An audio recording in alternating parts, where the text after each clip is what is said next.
Cette semaine, avec Maya, on va parler de latex versus huile. Maya, peintures-tu encore des murs à l'huile? De moins en moins.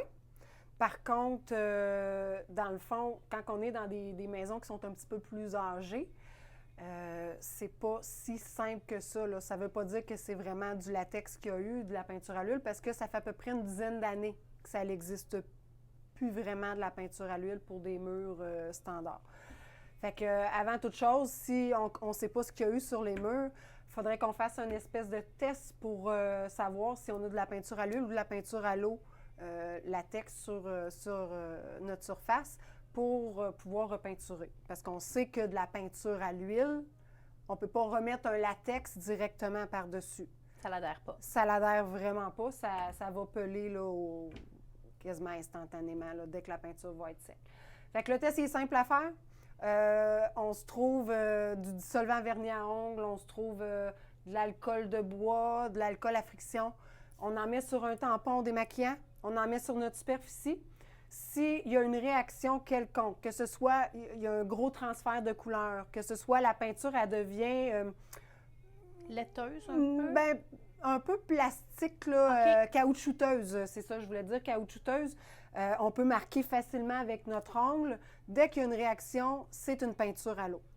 Si, quand on passe le tampon, c'est seulement comme si on venait de nettoyer notre mur puis qu'il n'y a aucune réaction, rien, c'est de la peinture à l'huile. Dans ce cas-là, on n'aura pas le choix, il va falloir qu'on mette un après pour faire la transition, pour aller à la peinture à l'eau par la suite. Puis l'après, c'est quoi? Un après, c'est communément appelé primer.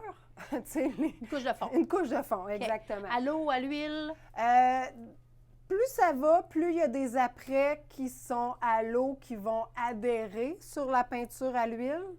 Mais la bonne vieille méthode qu'on est encore tous enclins ici à utiliser, c'est qu'on y va avec une couche de fond à l'huile, sinon hybride. Puis ensuite de ça, on peut transférer au latex. Il faut faire attention, les gens vous allez me dire ouais, mais tu mets un après à l'huile, puis après ça, je vais pouvoir mettre une peinture à l'eau.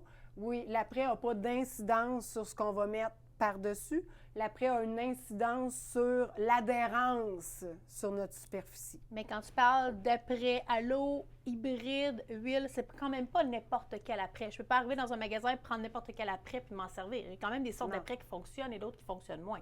L'après à l'huile va toujours probablement pas mal fonctionner. L'après à l'eau, premièrement, il faut que ce soit vraiment indiqué qui fait la transition entre l'eau et l'huile. OK. Si c'est pas indiqué, là, on touche pas. Là. On prend pas de chance. On prend pas de chance.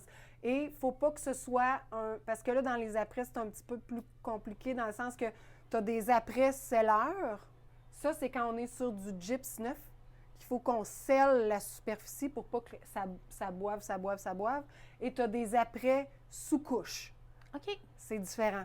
La sous-couche, elle va aller sur la peinture justement pour faire comme une transition entre notre finition et la peinture qui est présentement sur le mur. C'était Maya Couture de chez Décoration King.